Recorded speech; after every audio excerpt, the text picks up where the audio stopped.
Hey everybody, Corbin Hostler here, back with Mighty Modern, and this week I have dug up a pretty sweet list, if I do say so myself. So credit for this one goes to I'm a Pawner on Magic Online, who 5-0'd a Modern League with this deck. And when I see Butcher the Horde go 5-0 a Modern, there's no way we're not going to play it. So that's why we have Butcher the Horde in this deck, that's why we're playing this deck. What is this deck? It's basically just a Mardu value deck, but it has some interesting things going for it that you don't see in a lot of the decks. There's a Mardu Nahiri deck where Nahiri Emrakul is your win condition. It's basically a control deck with Lingering Souls. This is not that. This is really a mid-range deck. And you have sort of everything you expect. We have the Path to Exile, the Inquisitions, the Thoughtseizes. That's our removal and hand manipulation, mess with them. We have the Lightning Bolts and the Lightning Helixes for more removal. We have Dreadbull. We have Grim Lavamancer. Sort of more flexible removal. If you notice the theme, we are going to kill everything. So in that sense, we are sort of a control deck. But what it has going for it is Bitter Blossom, which you don't see in any other modern decks. You don't see in anything but Fairies, and Fairies is not exactly a tiered deck right now. Fatal Push may or may not change that, but that's the only place you see this card. But here, it's actually really sweet because it combines with Butcher the Horde.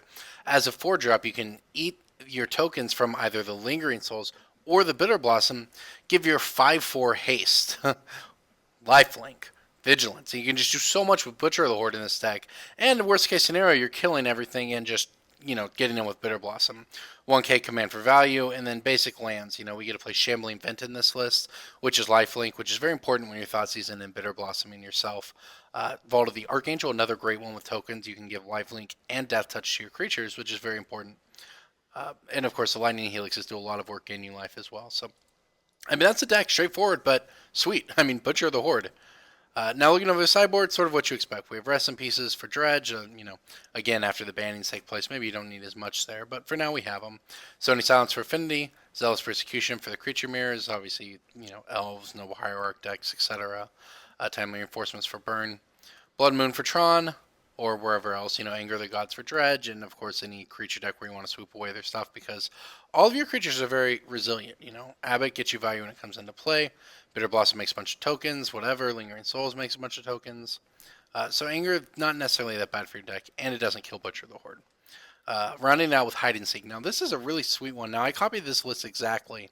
I actually used to play this back in the very, very, very early days of Modern in the sideboard, because you can go take someone's Emrakul with Seek and gain 15 life at instant speed. So what's actually really sweet about this, say we're playing against, Mardu Nahiri, whatever, a Nahiri deck.